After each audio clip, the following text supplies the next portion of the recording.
Pernah enggak bro, lu kepikiran gini, gua udah berusaha jadi lebih baik dalam hidup ini. Tapi dalam proses ngejalaninnya, kok gua ngerasa kehilangan banyak teman ya? Gua jadi nggak bisa bebas nongkrong, kayak dulu. Karena lebih fokus ke diri sendiri. Gua jadi jauh sama beberapa teman gua. Karena sekarang aktivitas gua sama mereka udah beda. Jangan khawatir bro, itu memang proses yang harus lu lewati saat mau jadi cowok yang lebih baik. Saat mengejar mimpi, lu akan kehilangan banyak hal dalam hidup lu. Yang bikin lu bertanya-tanya, bener nggak sih yang gua lakuin? Nah biar lu enggak takut berlebihan, terus menyerah. Dan enggak terus-terusan merasa kesepian dan sendiri. Gua akan share 6 fakta ini. Yang garis besarnya diambil dari konsep Dokudo, dari salah satu samurai paling legendaris Miyamoto Musashi. Pertama, terima fakta kalau lu bukan budak kenikmatan. Ketika lu memutuskan untuk jadi lebih baik, hal pertama yang lu lakuin adalah ninggalin kenikmatan.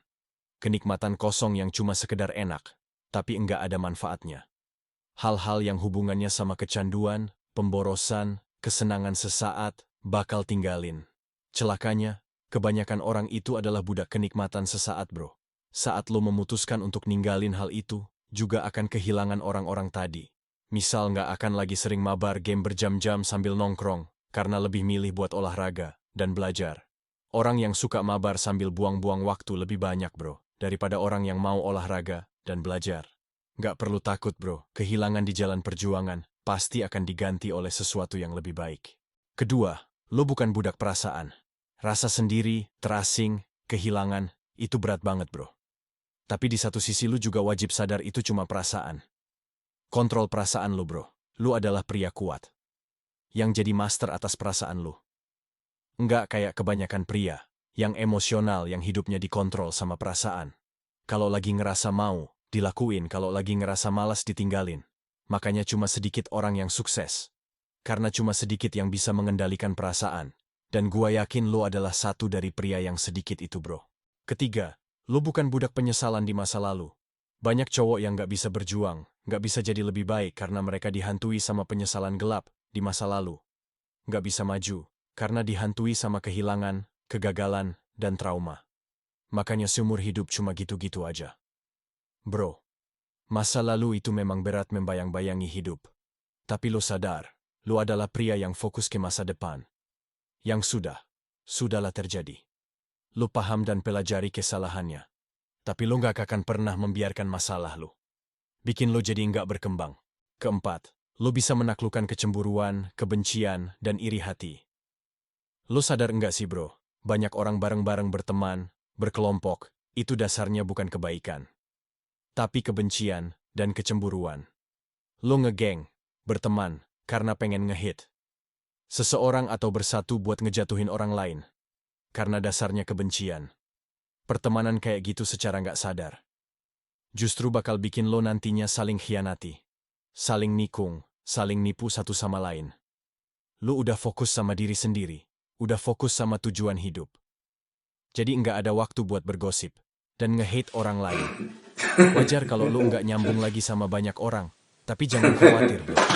Lebih baik, lo ninggalin lingkungan yang bersatu karena kebencian dan membangun lingkungan yang dasarnya kebaikan. Kelima, ingat ini, satu sahabat sejati lebih baik daripada ratusan teman palsu. Jalan perjuangan lo memang sepi. Enggak selama jalan senang-senang atau jalan kenikmatan. Cristiano Ronaldo sendiri pernah bilang, dia cuma bisa percaya sama 4 orang di dunia ini. Begitu juga dengan para tokoh besar, atlet, dan pemimpin dunia.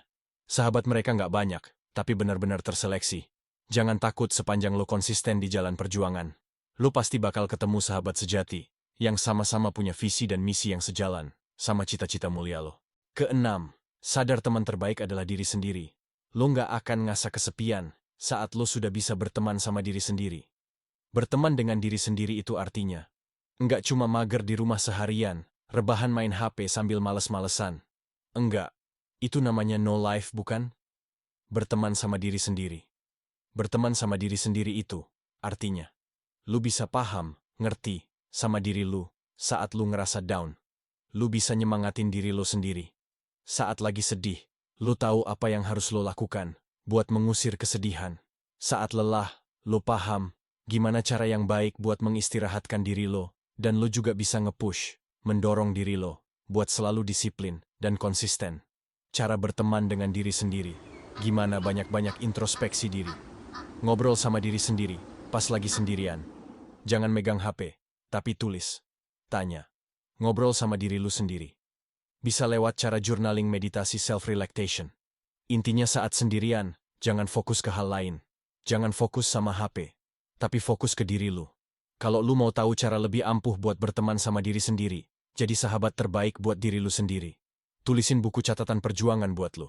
Ini adalah buku yang bakal bikin lo jadi seorang tokoh utama dalam hidup ini. Dan bakal bantu lo merasa punya saudara seperjuangan yang setia mendampingi perjalanan hidup lo. Semangat bro!